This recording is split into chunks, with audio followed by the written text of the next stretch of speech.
Bonjour, nous sommes avec Oumar Seck Ndiaye. Vous êtes donc le président de l'AMRAC Afrique au Sénégal. Alors dites-nous aujourd'hui, est-ce qu'il faut plutôt aller vers la régulation ou l'autorégulation? Par expérience, l'autorégulation, ça ne marche pas beaucoup. Et parce qu'il faut, quand on dit que les médias vont créer des organes d'autorégulation, il y a souvent des problèmes de crédibilité de cet organe-là. Est-ce qu'elle sera reconnue par tous les acteurs des médias?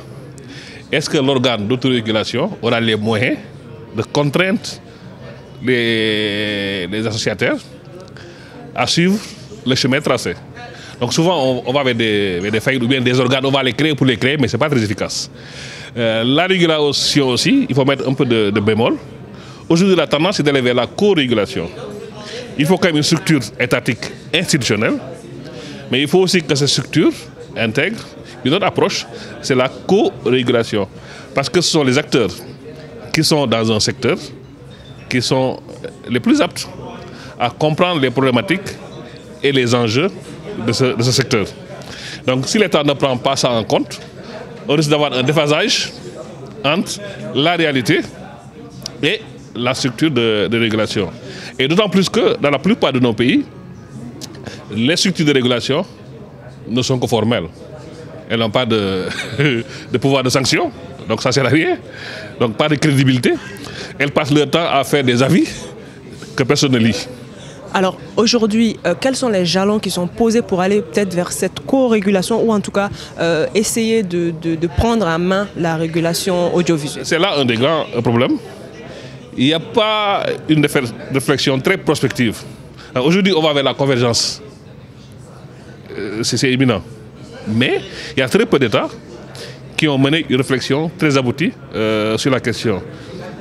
La régulation ne s'arrête pas à la radio, à la télé et à la presse. Aujourd'hui, on parle de médias en ligne.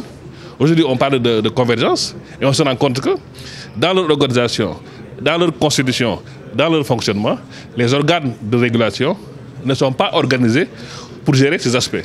Donc il y a un déphasage entre les organes de régulation et la réalité. Mais qu'est-ce que vous faites en fait pour sortir de ça? Comment est-ce que vous allez vers eux? Bon, peut-être ce qu'il est lié de faire, c'est d'attirer l'attention des autorités sur ces enjeux. Bon, les États sont souverains. Tout ce que la société civile peut faire, c'est faire des campagnes de sensibilisation, d'information, de plaidoyer pour faire bouger les choses. Mais on connaît la complexité de nos États. Les motivations ne sont pas toujours techniques. Les motivations sont souvent politiciennes.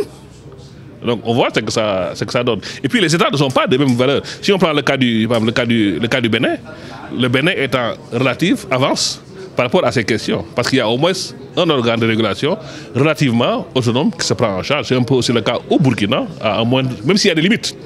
Parce que ces organes ne sont pas complètement indépendants. Un organe qui est nommé dans sa composition par l'État. À part ça, dans les autres pays, il n'y a pas de régulation ou bien... Bon, il y a des organes formels pour la forme. Comme, même si on dit qu'il y a régulation, on se rend compte que le vrai pouvoir, dans beaucoup de pays, comme au Ghana, comme au Niger, comme en Côte d'Ivoire, la vraie régulation, entre guillemets, c'est le ministère de tutelle qui a les vraies rênes. On dit oui, il y a un organe qui doit faire ci, qui doit faire ça, mais dans la réalité, c'est le ministère de la Communication qui fait tout le boulot.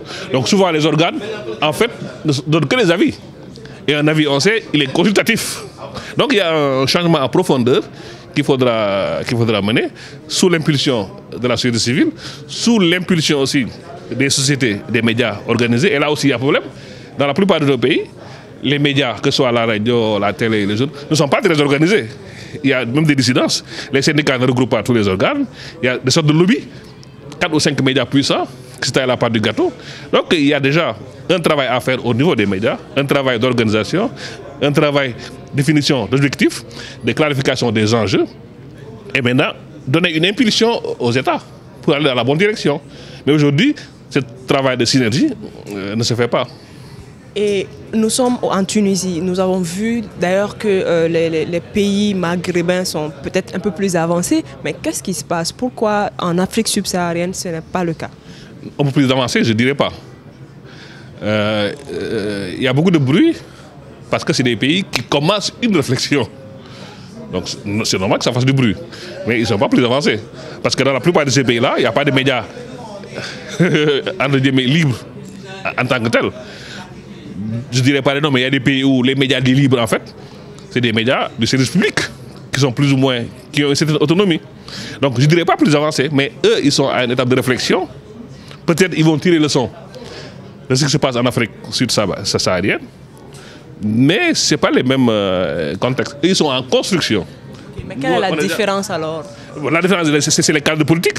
Si on parle du cadre de la Tunisie, on a vu que pendant longtemps, c'était un régime très très très fort, où tout le monde n'avait pas pignon sur rue, les gens n'avaient pas droit à l'expression. C'est un héritage. Si on parle du cadre de l'Algérie, c'est un peu la même chose. Au Maroc, c'est des régimes qui n'étaient pas très ouverts à ces réflexions-là. Donc maintenant, ils viennent d'ouvrir des brèches. Donc, et voilà la différence. Donc la réflexion est en train de se mener dans ces différents États-là. Donc c'est deux contextes et deux réalités qui ne sont pas les mêmes. C'est difficile de comparer.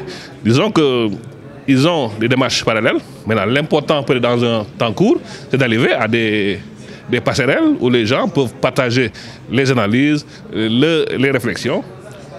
Voilà un peu la situation actuelle. Merci beaucoup, M. Ndiaye.